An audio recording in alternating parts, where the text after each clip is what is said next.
Hello, welcome to today's weekend live stream. Kind of don't have a plan for today. Was looking at the usual list of classic flies and just wasn't feeling any of them. So I think the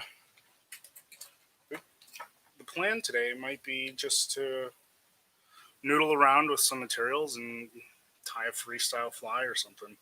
Not not 100% certain yet. Got a couple of hooks to choose from. Maybe we'll look at a couple of hooks, see if any of them spark any ideas. We might actually do, instead of a salmon fly, we might do a Mary Orvis Marbury style fly. Um, but man, I'll tell you what, it's been a very long and very busy week at work. As you might have seen in the news, we've had a huge spike in COVID-19 cases, and because I work for one of our local health departments, um, we've been dealing with that. Trying to do the case investigation. Get a hold of any contacts just to make sure they know that they've been exposed and that sort of thing. And it's just been a lot of work. It's a lot of work, and it's important because the thing about events like this, a lot of people don't realize that it's happening to them until it's too late. So anyway, like I said, don't have much of a plan today. We're gonna try something freestyle, something. I have kind of a color palette in mind, and anybody who has seen any of my flies before probably recognizes this color palette because I use this particular color palette all the time, and it actually it stems from a wall hanging my grandmother had. I think down in her basement, and it was acquired somewhere out west. So it's got those like naturalistic, um, almost dusty colors. I really love that rug, and so I tend to tie flies using that color palette all the time. So we're gonna tie a fly. We're gonna tie a fly like that, and just be creative. Um, Maybe talk a little bit about creativity and classic salmon flies.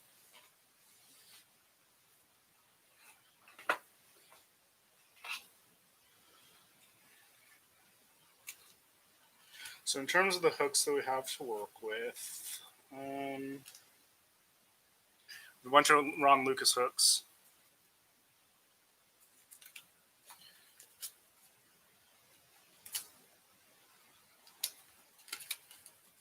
Um,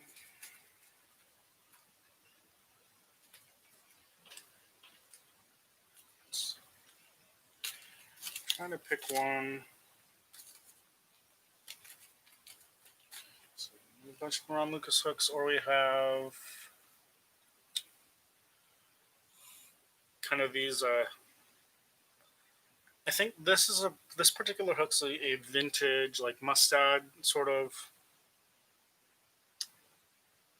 This one as well. These are approximately 2/0, but they're a little bit wider gape, so they're a little bit more suited towards Mary Orvis Marbury flies.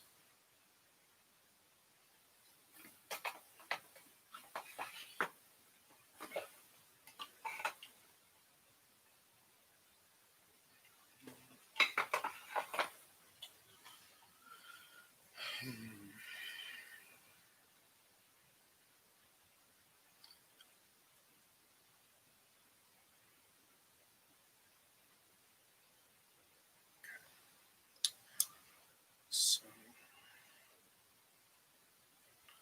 think we'll go with one of these kind of wider gape hooks.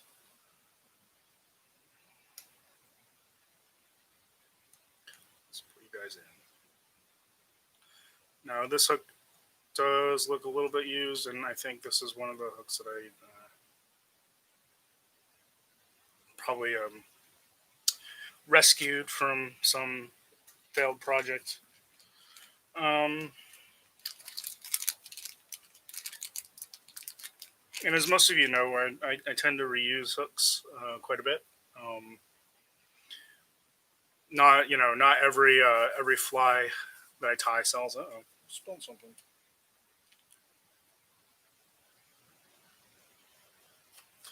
Ignore that. Not every fly I tie, sells or gets given away, or and I keep very few of my own flies.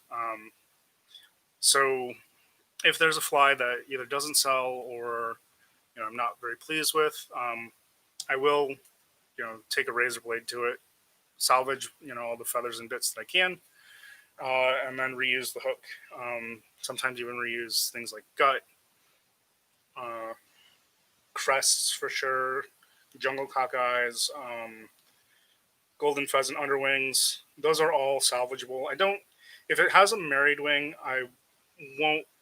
I likely won't reuse the wing, um, but I may reuse components of, like I said, the crests and such.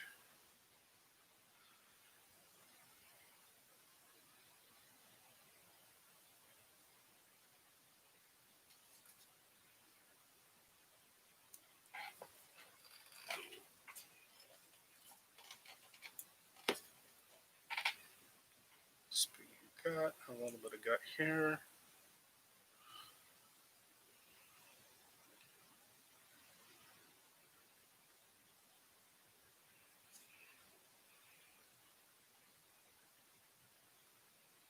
I'm just chewing the ends here to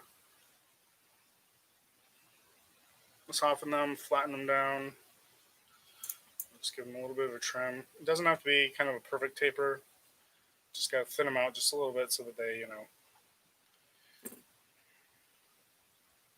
taper down once the thread, once you wind the thread over them.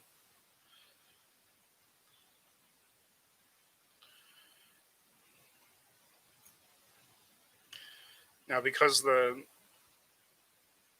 um, the gut's a little bit softened, the thread should, um, almost like I kind of describe the sensation as like, those like foam pool noodles.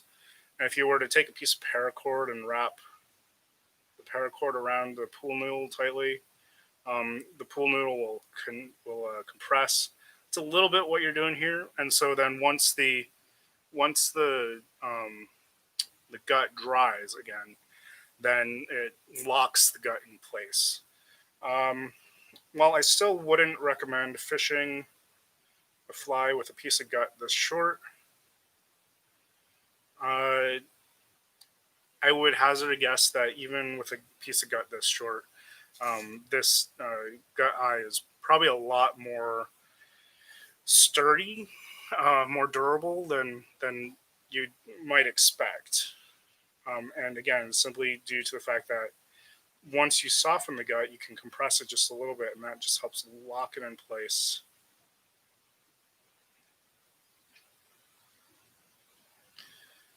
Um, and frequently, on the antique fishing flies, you'll often find them with um, broken gut. So and like anything, if you work the eye hard often enough, just like a fly line or a casting line, um, these gut eyes will break, but you almost never find them with gut eyes that have pulled out. I don't think I've ever seen an example with a gut eye that has pulled out, or heard of an example. I'm sure it could happen in theory, but they're far more likely to break rather than pull.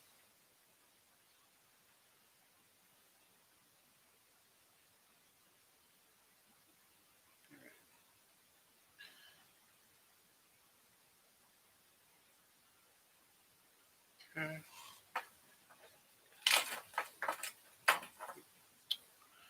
Finish. And then we'll lay down the underbody. Um,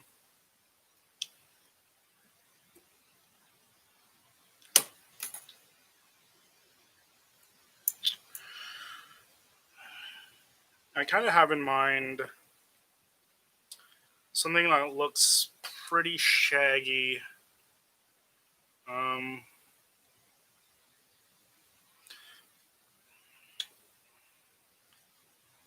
so I don't know if I'll need to lay down much of an underbody. I think I'm gonna dub this body. So um,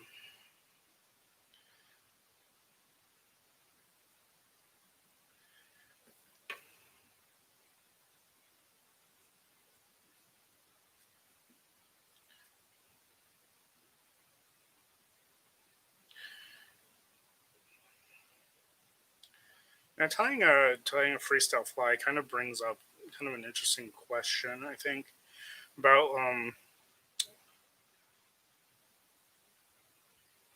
what we call like artistry, um, particularly in arts where we're you know utilizing pre-established well in flies it would be patterns. So you've seen me tie a lot of fly patterns from Kelson or Hardy, um, and so that always kind of brings up, well, in my mind, it kind of brings up a question of, well, like who's the real artist, person tying the fly or the person who invented the fly? I think from kind of a, I don't know, ideological, is that the right word? Um, or ontological, that might be the word. Anyway, from one of the ologies, from like the kind of idea of like what art is. Um, I'm reasonably comfortable with the idea that art is kind of the overall arching thing. So like fly tying is an art, right? But then when you think about like what constitutes creativity, um, in fly tying, are you being creative? Are you essentially, what are you if all you tie is established patterns, right? Um, and I would genuinely argue that the originator of a pattern is the artist, right? Because they're the ones who looked at a bug, or they looked at a bait fish and said, "I bet I can make something that looks like that," or they said, I wonder if fish are attracted to the color red, and or if I put a golden pheasant crest topping on top of this, does that make it better catch more fish? Um, and so I think when you talk about art, I think there's a difference between being an artist and a technician, for lack of a better term. And there's no reason why a person can't be both. It's just you have to be clear. Like, well, are you?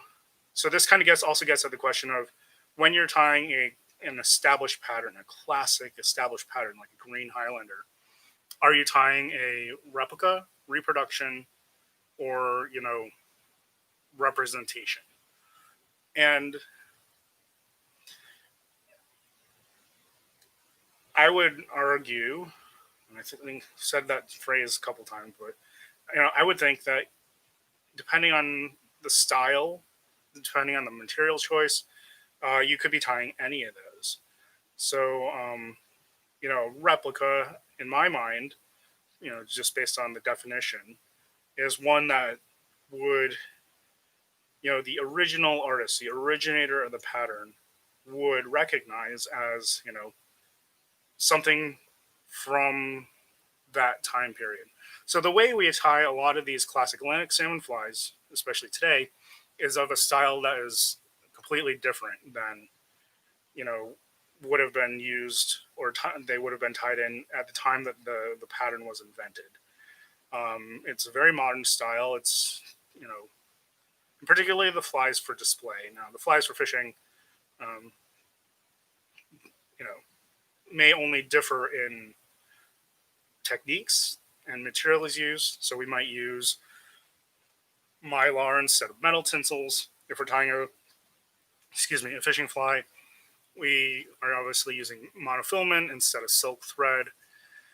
Um, but like a replica would be indistinguishable from a fly tied by the originator, right? That's like the the definition of replica.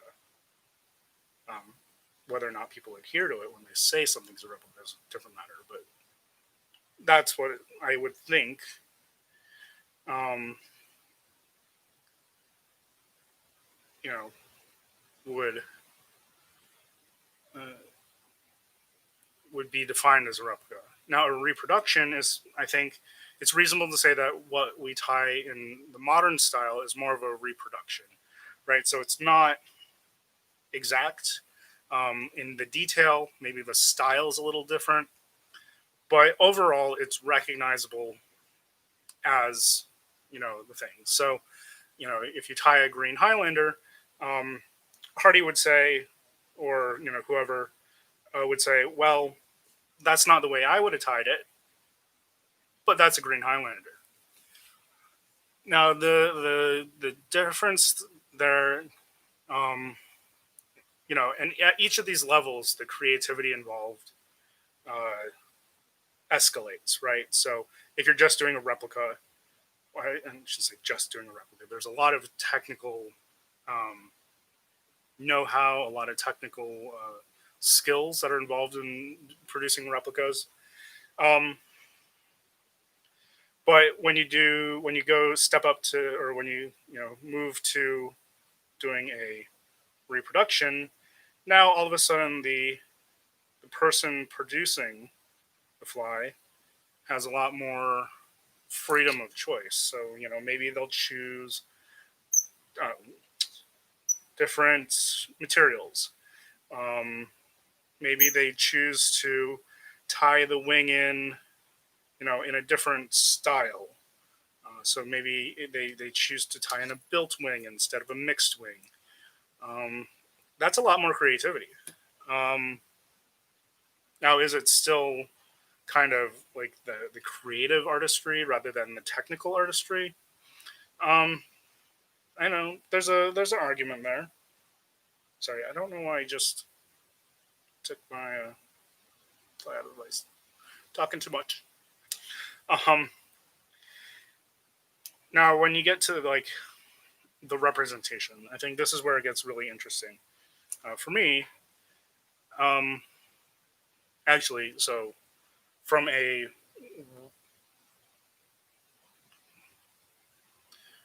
what would I prefer to tie place, I'm not so into replicas or representations, but I think from a possibility standpoint, it's certainly very interesting to me.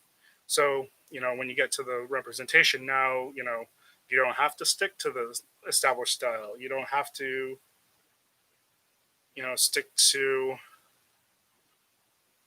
um, you know, established materials. I love looking at, for example, some of the work that you know, people have done with the butterfly wings. So where you know you have a married wing this way and a married wing going this way. Those are, you know, amazing and beautiful flies. And if you were to tie a green Highlander in that style, you know, whoever invented the green Highlander, Kelson or Hardy, would be like, I don't recognize that, but you know, clearly it's the same color scheme. It takes a lot of creativity to take the idea of a green Highlander and turn it into something that is very modern and very, um, radically different in construction and yet still hold that same essence of green Highlander. Um, that's that's a lot of creativity there. But I think really where the artistry in fly tying takes off is in the freestyle and the invention of new patterns. Um, I remember seeing so one of the first books I got was Microdensic's books, the set of books, and I remember seeing some of his freestyle flies and just being amazed at the idea that you could take a fly, a classic Atlantic salmon fly, and tie something that looked so radically different and yet was recognizably an Atlantic salmon or like a full dress classic. Well, not classic, but classic style fly. Um, so all this to say, it's not we're not just tying, replicas. We're not just tying reproductions or representations. It's all, you know, this sliding scale of creativity, and everybody finds like their niche on it. Like some people love to create reproductions of blacker style, salmon flies, complete with the blacker style mixed wing. Others prefer kind of the cleaner, modern style with the built wing. Uh, I generally fall somewhere in between, I guess. And of course, I occasionally do a freestyle fly. But um, I guess one of the things I've sometimes cringe at in the fly tying community is there's always that group of purists that say, it's got to be tied, this way. If it's a blacker fly, it has to have a blacker style mixed wing. And I don't. I mean, I can empathize, but I don't agree. I think people should tie flies the way they want to tie them. If you're into blacker style mixed wings, then tie blacker style mixed wings on everything. I love seeing like I love it when somebody ties like a Hardy or Kelson style fly with a blacker mixed wing. That's that's so fun to me. Um, at the same time, I love it when somebody ties, you know, uh, a green Highlander as like this ultra modern multi butterfly wing thing, monstrosity, really, but thing, and that's equally exciting to me. So, you know, um, there's a lot of different kinds of creativity, and it all revolves around a lot of technical skills. It's just um, how much of your own creativity is going into the fly, and how much of it is from the originator of the pattern. Sorry for the thesis. I swear I'll tie a fly today.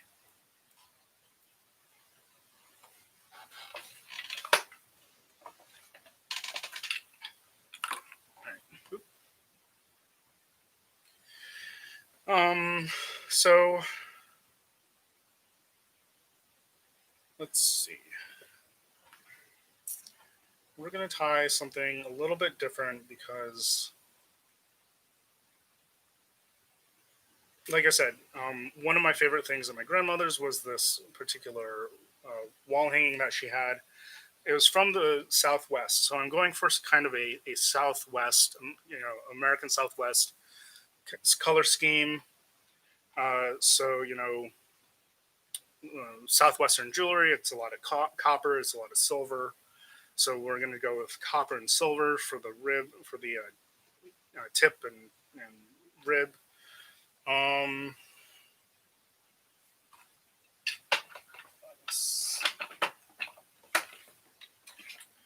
and for the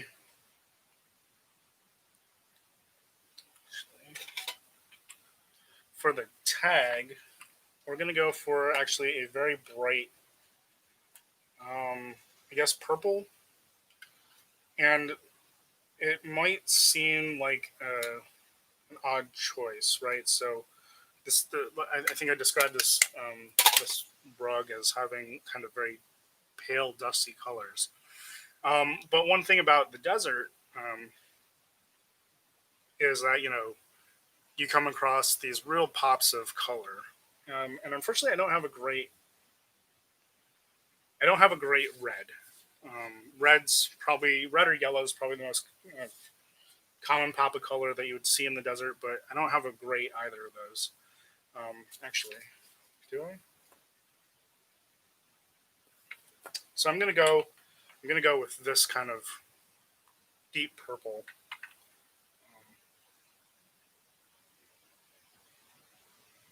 And then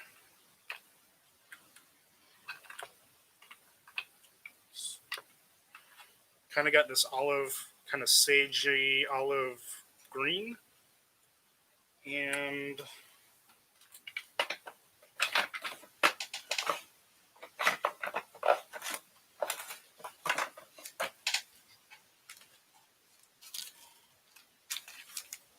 I've used this blue before. This is a great kind of dusty blue color. It's called Saxony blue. Use golden brown. And then just to kind of set it all off, this slate gray. So I don't think these are going to be in any particular. We're not going to do like 1/4 this, 1/4 that. I think the slate gray is just going to be a thin band between the blue and the brown, just to kind of set off the whole thing. I will say that this color is almost an exact match for this wall hanging that my grandmother had.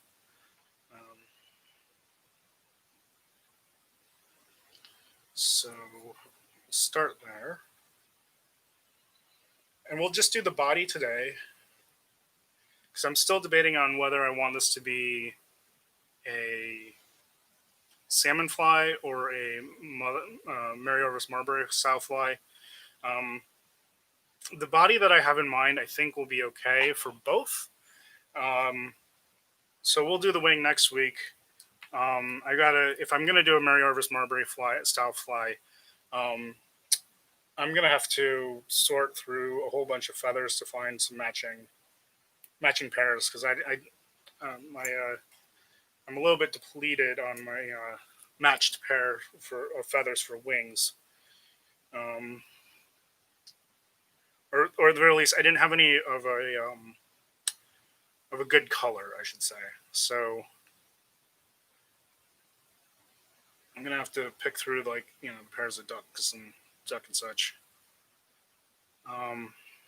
But on the other hand, if I decide to do this as more of a salmon fly style wing, then that's simple enough. But also that's a lot of time to do one of those. So we'll pick the wing up next week. But so I just got a little bit of copper oval here. Do a big enough band that it's obviously copper. Copper is one of those kind of difficult colors to work in to classic style flies, because so much of it is in general the classic palette is pretty bright, and so copper tends to be almost too muted for most applications in classic style flies. It does find a lot of use, and you haven't. There are I really can't think of any classic patterns that use copper. Maybe I'm wrong, but I'm sure somebody will point it out in the comments. But I cannot think of any off the top of my head.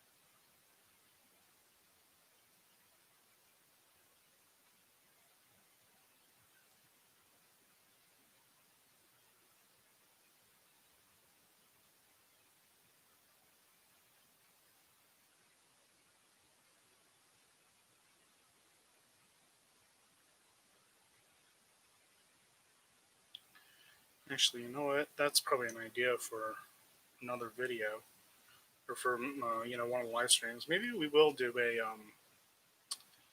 we'll do a blacker style mixed wing for like a green Highlander or something. Because I really love, and I've never done that to you know a fly.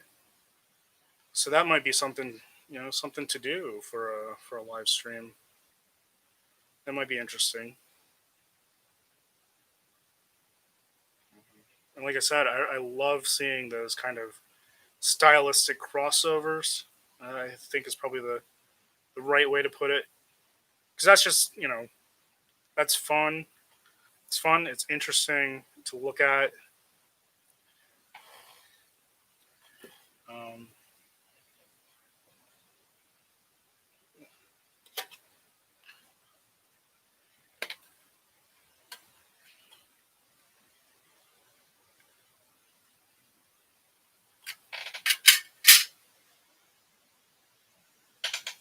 Now, the only thing about choosing a tail and crest, a tail for a crest for a tail here is I want to make sure that if I want it, I've got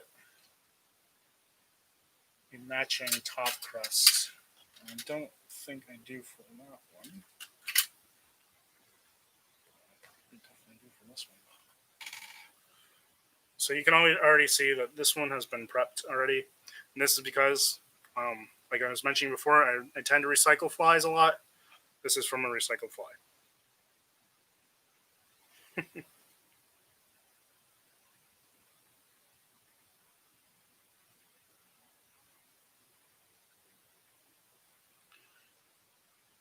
And the style that I'm going for here is kind of the messy on purpose look.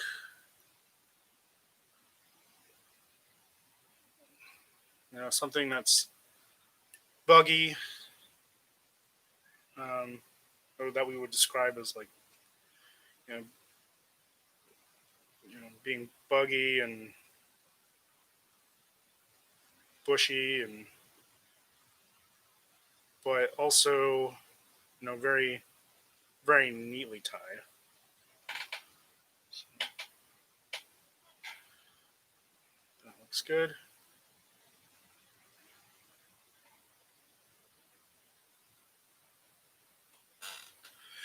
I think I'm going to veil this with uh,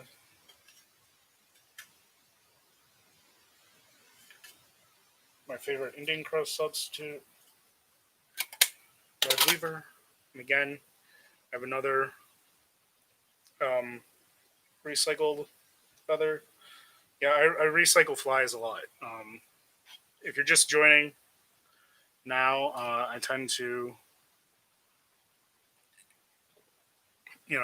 flies that I'm not 100% pleased with, or if they've been sitting in the Etsy shop for a long time.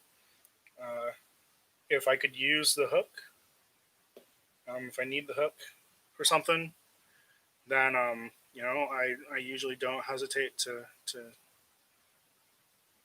take a razor to the fly and recover any materials I can, but then also reuse the hook, um, recover the hook and such.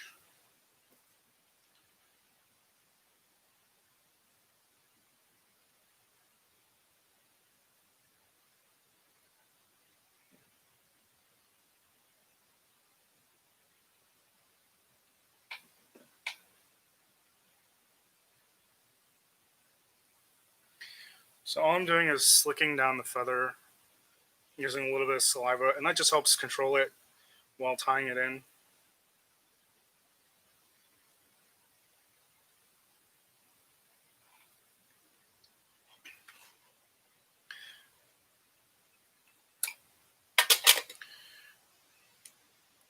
Okay.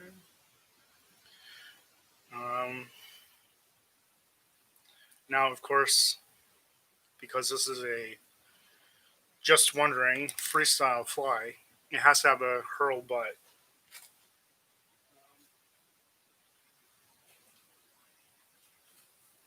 However, instead of using my normal black dyed ostrich hurl, I'm going to use this duster gray hurl, and that'll tie in nicely with the kind of the dustiness that I'm looking for. Um,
Wait, you know what? Before I do this,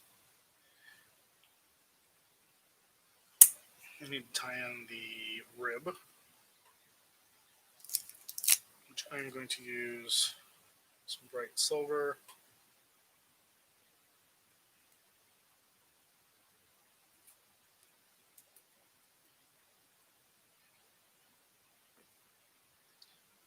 Trying to decide if there should be a body hackle on this.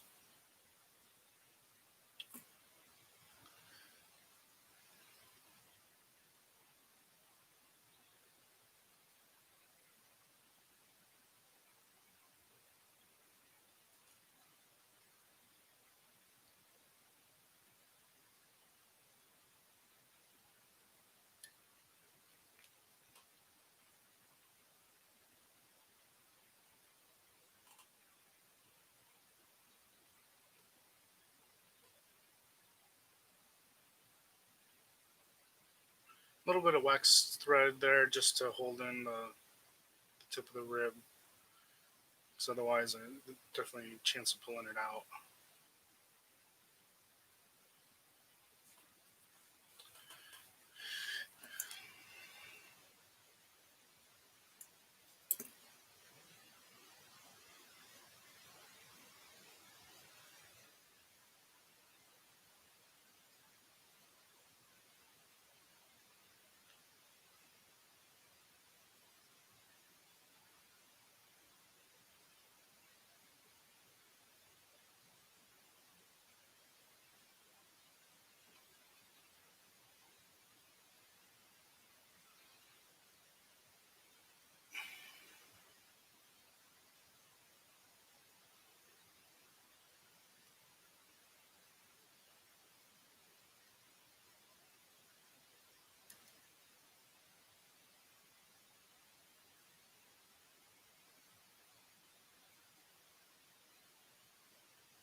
So I'm just going to bind down the tips here and get my thread out of the way while I debate the merits of a hackle. And I think I will go for a hackle because I have somewhere around here.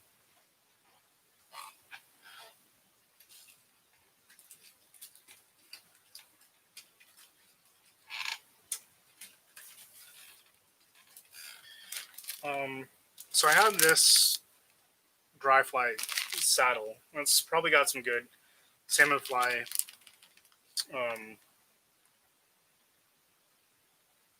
feathers on it. And it's a little bit, so I will say the color on this is a little bit richer than I think I would like. But I don't want to do just a plain grizzly hackle.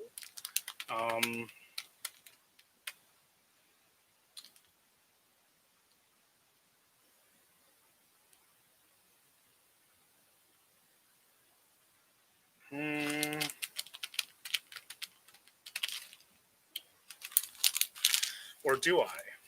Maybe I do want to do it just plain grizzly hackle.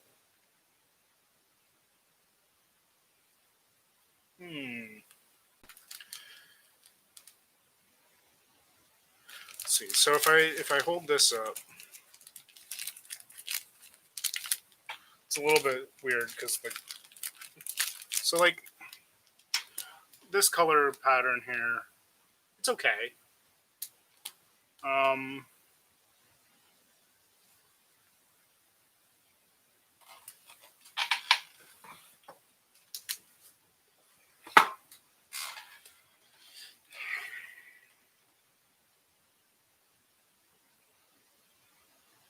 mean, you kind of have to imagine the hackle being wound through these colors.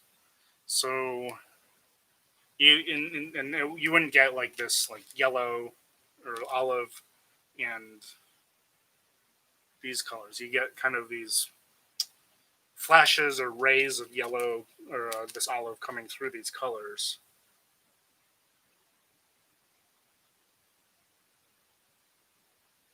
I think we go with this, and especially since I just wrapped a little bit of olive green on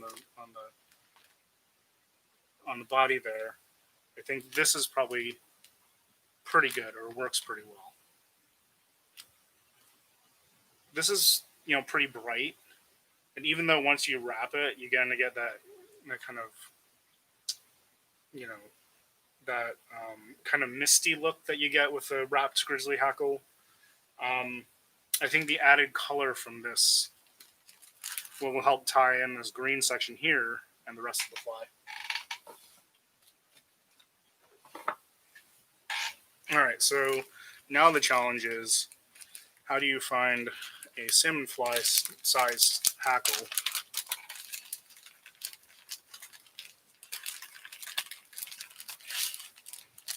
on a genetic dry fly?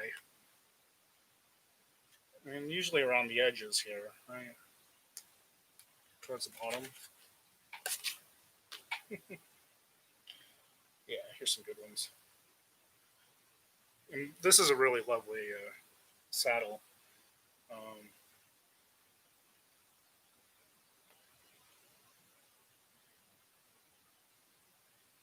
Trying to pick one of the shorter ones because I don't want to use up the really long ones in case I want to do something with them, but I don't have to.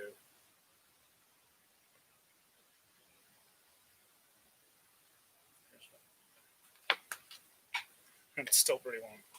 Yeah, I love these. I love these dry fly saddles. Unfortunately, for me, tying classic flies so much, I don't get to use my dry fly capes and my dry fly. All right, I get to use. I should say I don't get to use the saddles quite as often. The capes are really useful, because rooster or cock feathers, rooster feathers, rooster hackles are what these classic patterns call for. I know like a lot of people like to use schloppen, but the problem with schloppen is it's too heavily webbed, in my opinion. It looks great on a modern fly when you have those like big, chunky, wings that have a lot of color in them. But for your normal, if you're tying, like we talked before, if you're tying a replica or a reproduction even, the neck hackle is really what you're going for. That kind of very spiky uh, neck hackle that has a low amount of, or not a lot of webbing. Come on, get in there. Anyway.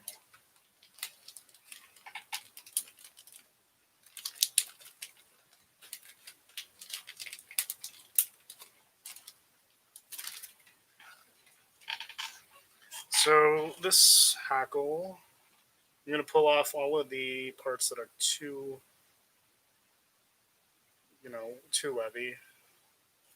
So actually, there's a lot. Actually, going to trim the hackle here.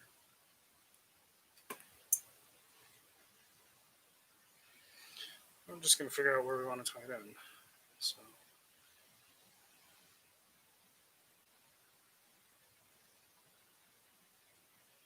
as you can see, it's got a great taper. Just have to decide how long we want it to be at the start of the taper. So I think here it's probably good.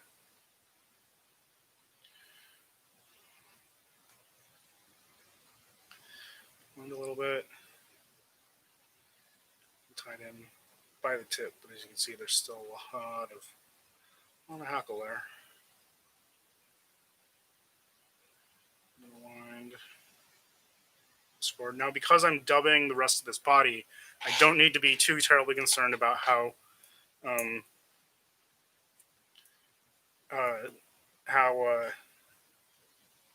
smooth I keep my underbody, just as long as the taper. Now, this underbody didn't really have much of a taper again because of this. This is a wider gap hook, so.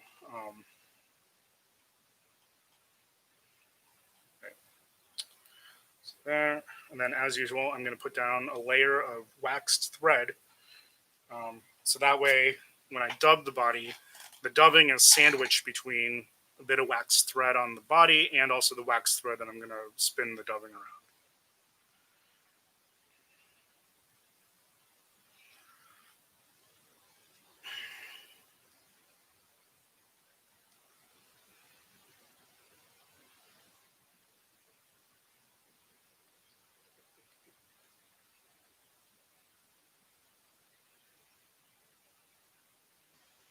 And this doesn't need to be any kind of perfect.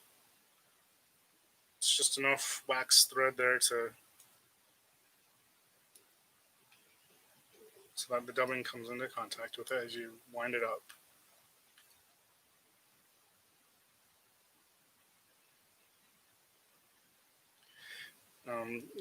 I've said this often before, but part of the secret to tying salmon flies is knowing when good enough is good enough. Knowing that under a dubbed body, you don't need to have a perfect underbody, so you can save yourself a little bit of time, a little bit of effort, because not everybody wants to sit at their vise for 5 or 6 hours tying a salmon fly. And obviously, when I tie these flies for these streams, I'm doing it in about 2.5 to 3 hours total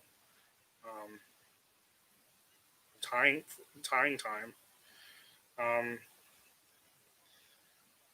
So knowing the little shortcuts, or when good enough is good enough, or close enough is good enough, it's all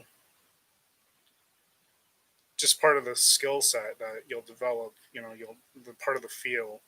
It's not even really, I guess, a skill so much as just getting the hang of.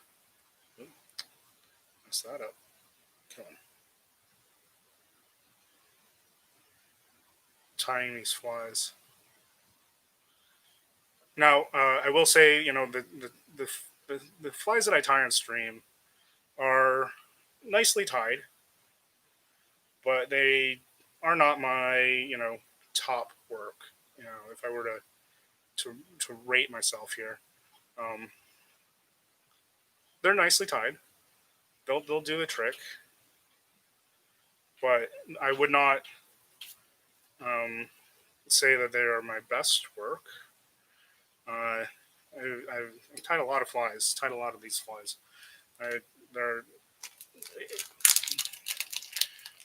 the amount of effort that goes into it. It's generally, you know, depending on how much time I have. Clearly, but I would say some of my best work usually takes me about six 6 hours, probably at least. Um, and that's just the number of details that you have to manage in order to really pull off a more detailed fly. So if you go to my Instagram and you look up, I tied a couple of flies that were inspired by Blacker's ghost flies, uh, but tied with kind of materials that I had available. If you go and look at those flies, those flies were each investments of a lot more time, you know 6, 7, 8 hours each probably. And those were tied very long ago. My skills have gotten better, but I don't know if I've gotten that much better. um,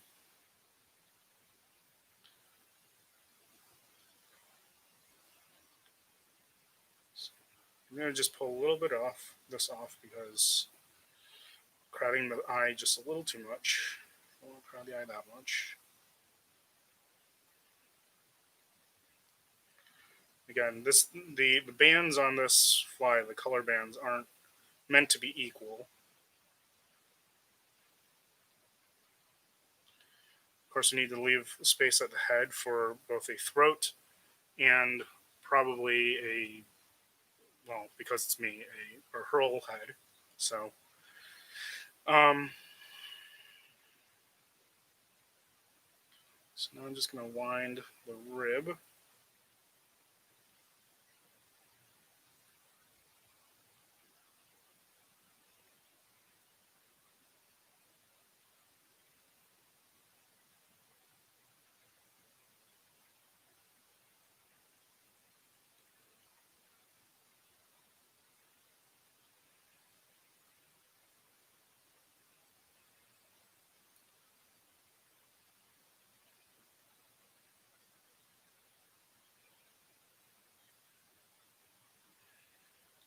Okay.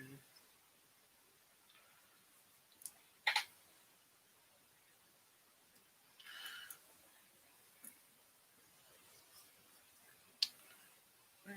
Now I'm just going to wind the hackle.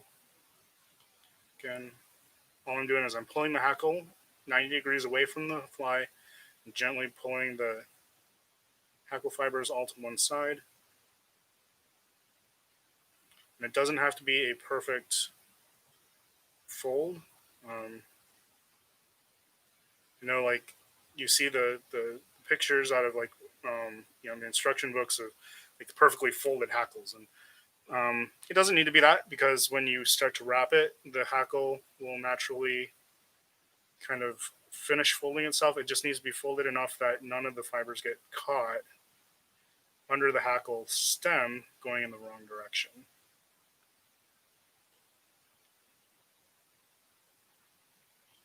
So, just having a little bit of trouble. I think the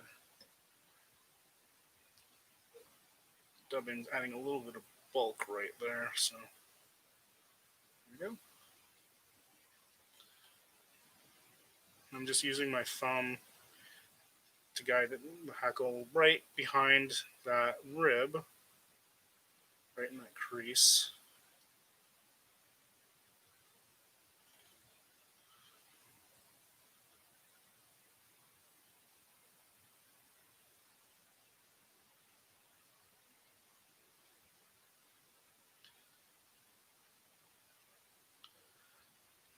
Just tie it off.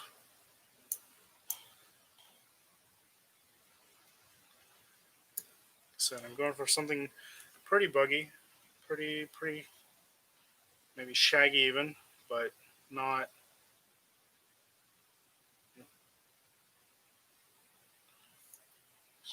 times. So, I'd say that hackle is probably a little bit bolder than I intended, but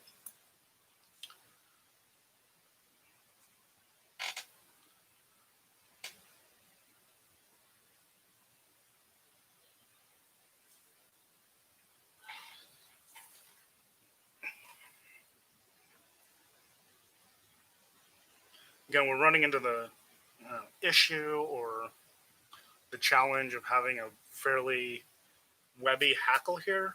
So, I mean, I'm okay with this hackle.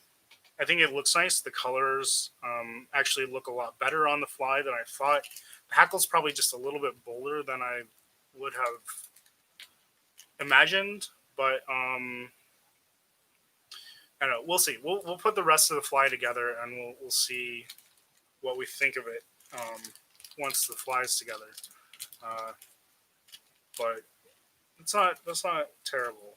It's touch bold, but we can work with this. Okay. Now we need a throat hackle, and then we'll call it a day. But throat hackle. My first thought was teal, and I tend to use a lot of teal for throat hackles on my salmon flies. But what do I have? I think I have.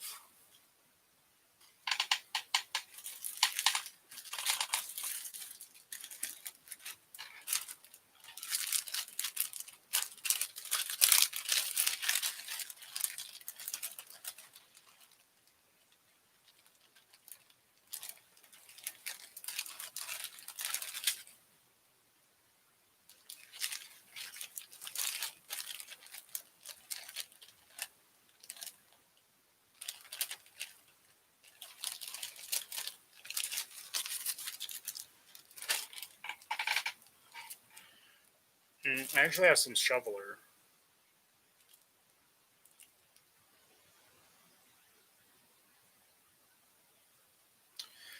But I will say, so I have some shoveler, which I could use as a throat hackle in a similar vein to like mallard or teal.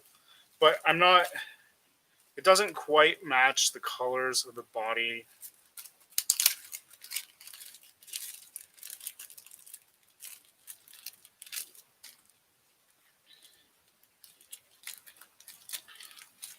So like these shoveler, it would be a really striking hackle. Actually, this feather.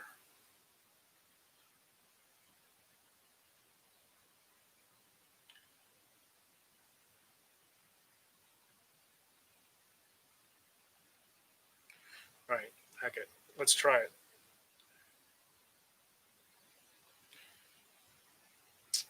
I may end up taking this off as soon as I tie it on, but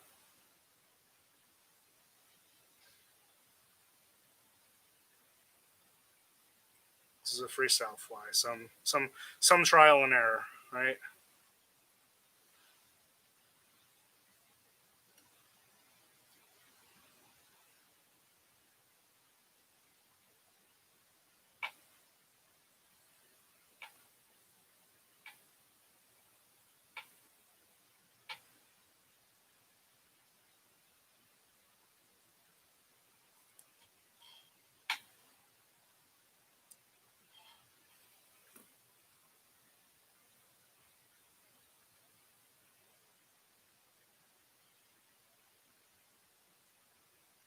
So I only need a couple of turns of this.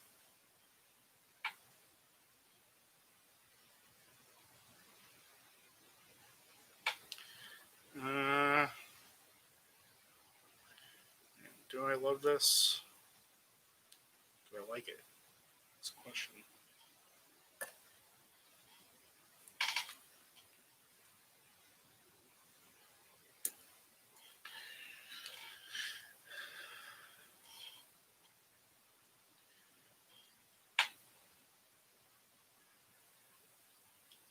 So I'm gonna pull this down underneath. Finish tying this off. So the question is,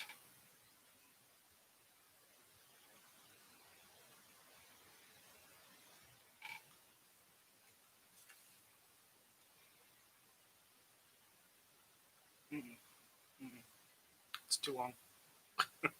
Not only is it not the right color, but it's also too long. Um,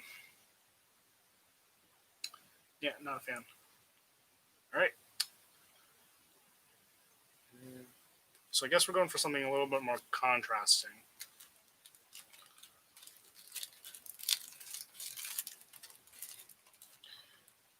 The nice thing about freestyle flies is you mess up, nobody will know.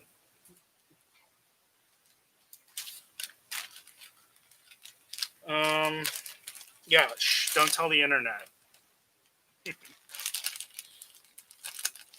But another option is this light blue dyed guinea fowl. It looks a pretty close color to that blue. It's not quite though. I might just be getting picky here.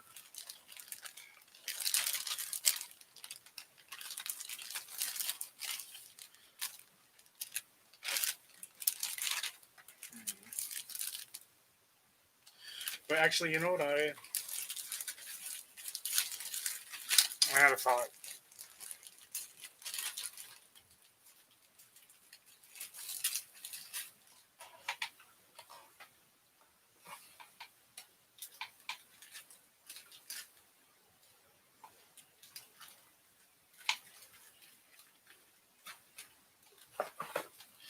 Um, let's see if any of these soft hackles here are big enough.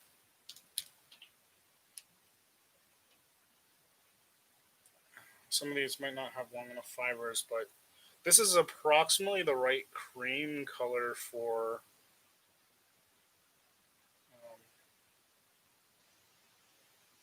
that tapestry I was describing. That's the inspiration for this fly. The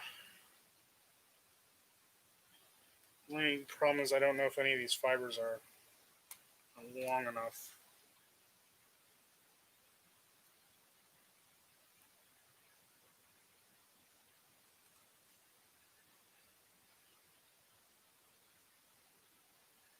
And of course, these are soft hackle fibers. Oh, well, yeah, okay. Do this thing.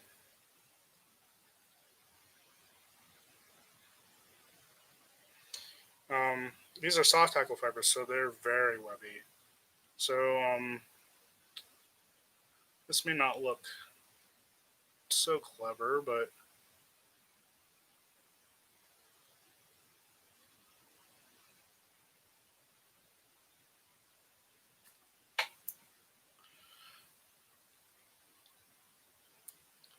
I mean, this fly's already a bit of a mess. It's a good mess, though.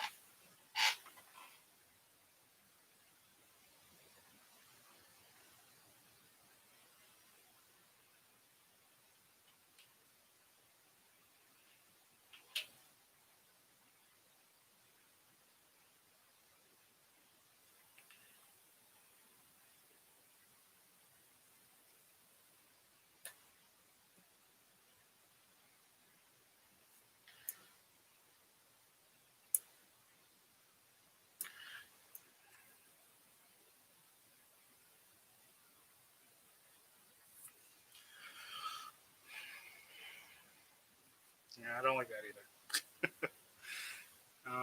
Yeah, I definitely might be just getting picky at this point, but the webbiness of this hen hackle is not playing very well. Even though the saddle hackle that I started with on the body was pretty heavy, webby to begin with, the hen hackle being this webby actually is really kind of obscuring the body of the fly to me.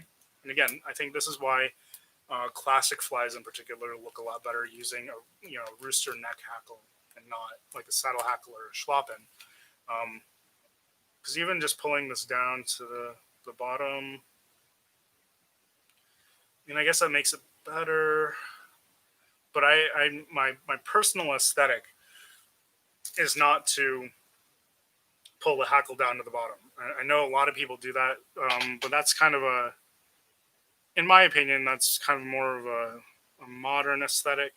And by modern, I mean like post 70s. Like pulling this down here. Yeah. I mean, that makes it better. I don't know if it makes it okay.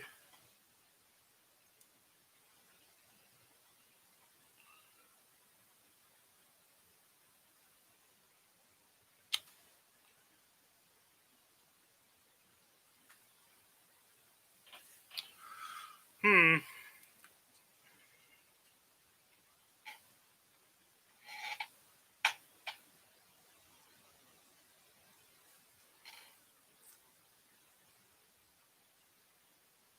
Hmm. I don't know what to make of this. The other option that I have is for I have a very pale badger hackle, which I could try.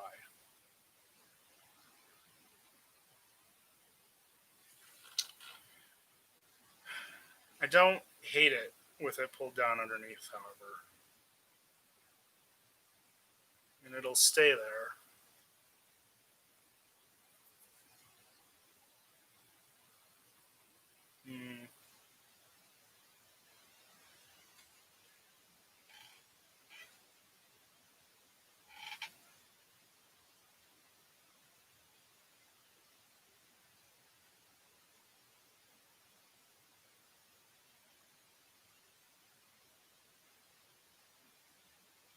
Hmm. No, that's a good idea. ASDF. So he says, do one turn of the blue guinea and one of orange.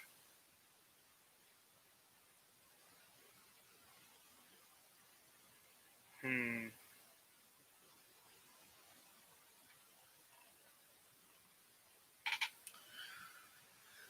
I will say this does look better pulled down underneath.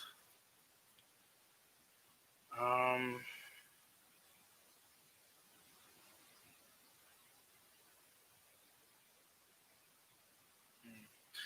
so the so I like ASDF's idea, but the only issue is that this isn't quite orange. So as you can see, this is kind of a rusty brown, and I don't have anything quite that matches this. I do have some fiery brown.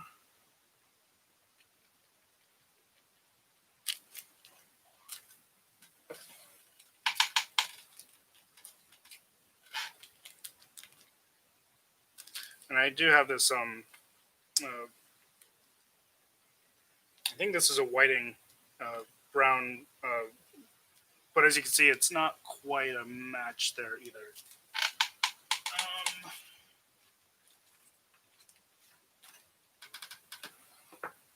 It's just one of those things where if you get, you know, if the color, it either has to match or it has to contrast. And I actually, so the blue guinea fowl that I have doesn't quite match this either. Um, it's off. This is a little bit more gray in the blue than the guinea that the dyed guinea that I have.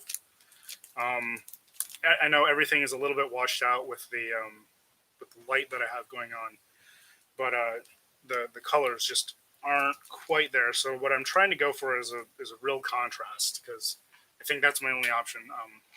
I know I try to buy. Okay, so here's a pro tip.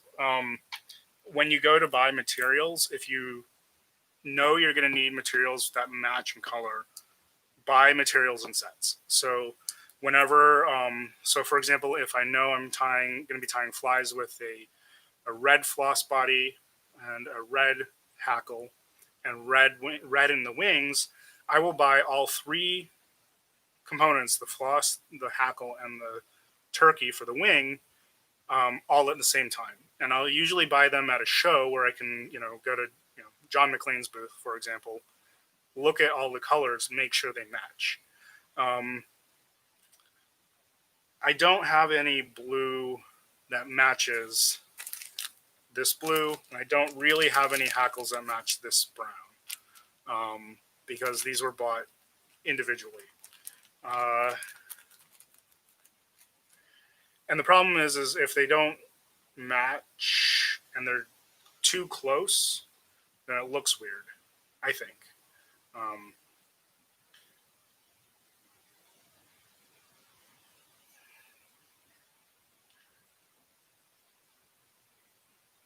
Okay, I have to say that this cream colored hackle for the throat is growing on me. I just wish that I had this color in a cock hackle and not a hen hackle.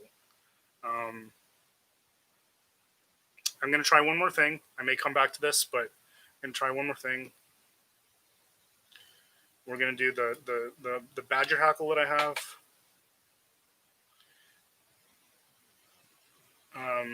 And these are just chicken or rooster hackles, so they're not wasting things per se.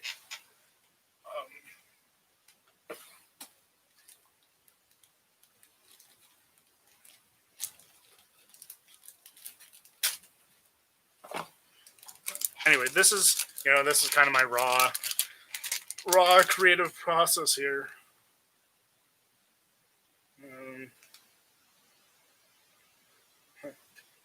If yeah,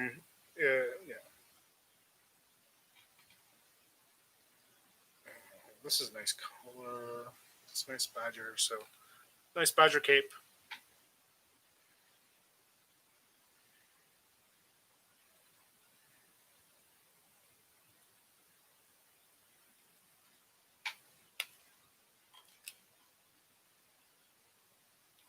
Yeah, ASDF. I like your idea. I just wish I had a blue that matched. Just in this particular case, I don't. So.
Yeah, I think that's it. I like this. Um,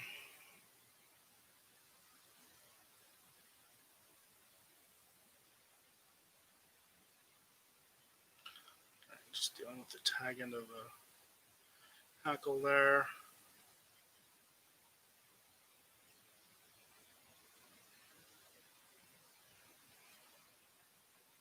Okay, so I'll tell you what I like about this. One, it's a contrasting color.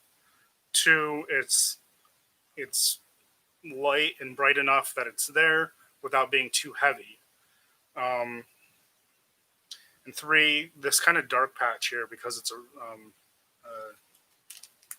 badger hackle kind of helps sell the transition from lighter to darker that I have here. So I'm okay with that. I guess, yeah, I'm okay with that. That's not bad. And like I said, you guys are seeing a little bit of a washed out version just because I have a bright light shining on this. From my side, the hackle is probably a little less bright. I realize that seeing this here, it's quite bright for you, but actually I can turn this down a tad. So there, that's so it's a little bit more balanced without such a bright light on it.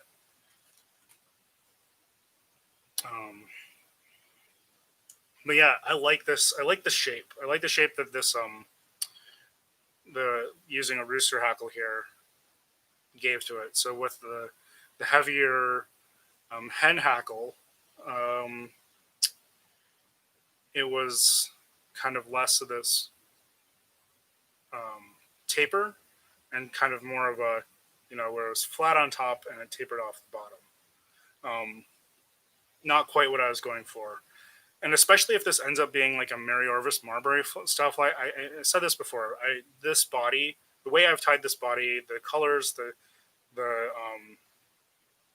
hackle, the way I've tied the hackle in, it could be a Mary Orvis Marbury fly. It could be a salmon fly right now. So I haven't decided what style of wing I'm going to add to it. But regardless, I think this taper here sets it up either way.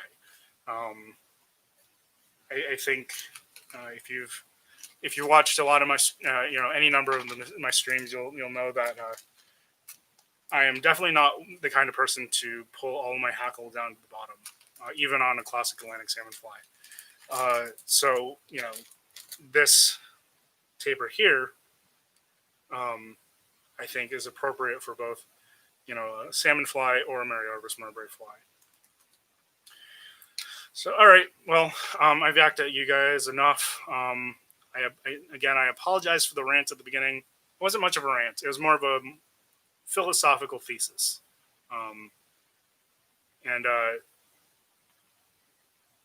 I do apologize for that, but it's one of those things where it's like, I get asked quite frequently, especially at shows, like, are you doing reproductions? Are you doing replicas? And my answer depends on what I'm tying.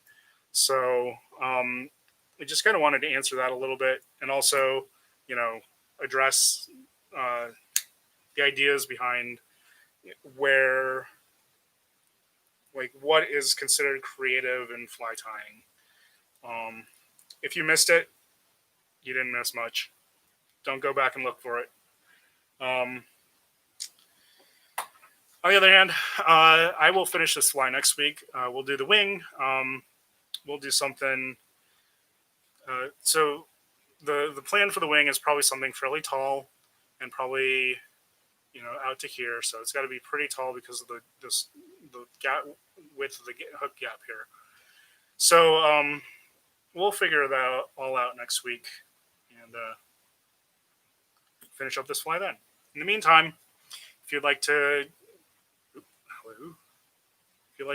check out more of my work, check out my Instagram. It's at justwondering.brad. If you'd like to purchase any of the flies you've seen me tie here or support the stream, you can check out the Etsy shop. It's Studio1213 on Etsy. Yeah. Thanks, ASCF. I appreciate the comments. Like I said, it's just down to the color match. And we'll do part 2 next week. So thanks for hanging out with me, and have a good one.